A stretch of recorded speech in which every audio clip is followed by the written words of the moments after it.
With its devastating cancellation after just 3 seasons, many NCIS Hawai'i stories will never get the chance to finish. The conclusion of Vanessa Latch's island-based NCIS spin-off is far from what the NCIS Hawai'i characters deserved. The show featured a diverse cast with warm, genuine personalities. Every character deserved a happy ending, but their storylines were cut short. To worsen the series' end, CBS abruptly cancelled the series. Thus, NCIS Hawai'i ended with a massive cliffhanger involving the quasi-antagonist and friend to Jane Tennant, Julie White's Maggie Shaw.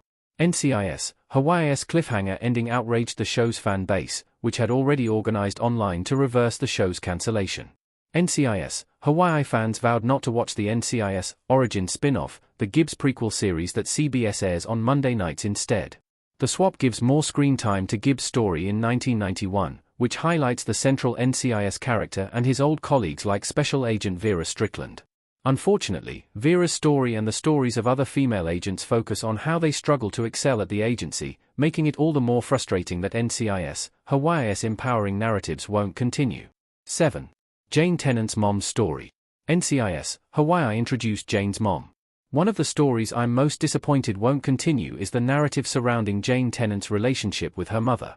In NCIS Hawai'i Season 3, Episode 7, The Next 1000, Jane Tennant experiences a vision of her mother.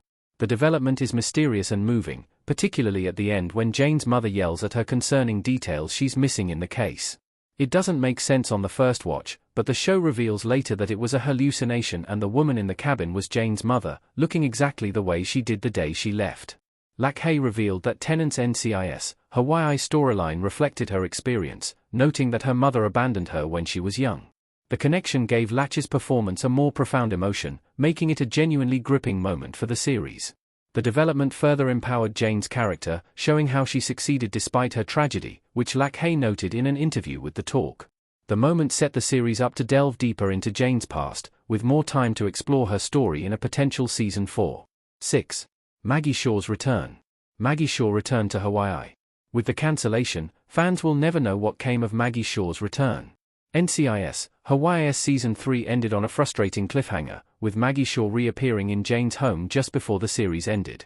While an argument can be made that the show could have cut the final scene for a more satisfying ending, leaving the cliffhanger highlights that NCIS Hawaii's cancellation blindsided its cast and crew after its conclusion. Producers revealed NCIS Hawai'i Season 4's scrapped story, speaking with TV Line. Showrunners Jan Nash, Christopher Silber, and Matt Bosak had an answer about where Maggie's story would go next. They hinted that Maggie's story would have intersected with Jane's mother and eventually led to her dark spy past. Before joining NCIS at Maggie Shaw's insistence, Tennant was a CIA agent. It would have been satisfying to see producers flush out Jane's past from different angles that intersected. Maggie was a fundamental element of Jane's past, and the former CIA double agent was on the run in NCIS Hawai'i Season 3 with Tennant desperate to find her. Thus, Maggie showing up on Jane's couch is a well of untapped story potential. 5. Kai and Camille's romance. Kai had a long-distance romance. NCIS Hawai'i Season 3 introduced a romance for Alex Tarrant's Kai Holman character. Kai's romance was short-lived but suggested he was on a quest to find his person. NCIS Hawai'i Season 3, Episode 5, Serve and Protect, introduced Peyton List as Camille Davies, an accomplished war correspondent for the Toronto Examiner in Toronto, Canada. Kai's girlfriend started as a mystery, which made it so much better when she showed up on the island in Season 3. Kai wanted to advance his romance with Camille, evolving it beyond their infrequent meetups. Camille's choices in Serve and Protect suggested she wanted to advance the romance, too. Kai was a heartfelt character, and his connection to the island, with his roots in Waimanalo, Hawaii, embellished the series' stories. That said, it's too bad we can't see how his romance with Camille played out. 4. Jess's dad storyline. Jesse Boone had a great story. It's a disappointment that we won't get to see Noah Mills' character in the shared NCIS universe anymore, especially considering that Jesse was such a great dad. What happened to Gibbs' wife and daughter in NCIS highlights that NCIS special agents typically have strained relationships with their families in the franchise or no family at all due to their demanding work as federal agents. Thus, Jess's determination to make it work was refreshing, putting forth the effort to be the best dad possible. Remarkably, we never got to meet Jess's wife and kids.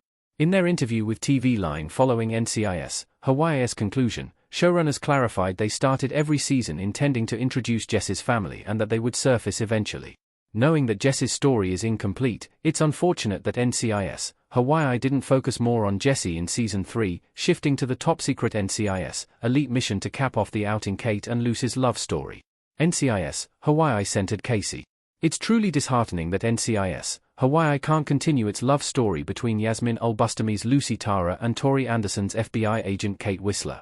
Rather than an afterthought or a plot point, Lucy and Kate's romance was the premier romance in the island-based series. Kate and Lucy's story saturated the series with rich representation, bringing an LGBTQ+ romance to the screen and inviting audiences who don't always get to see a reflection of their experience on the small screen.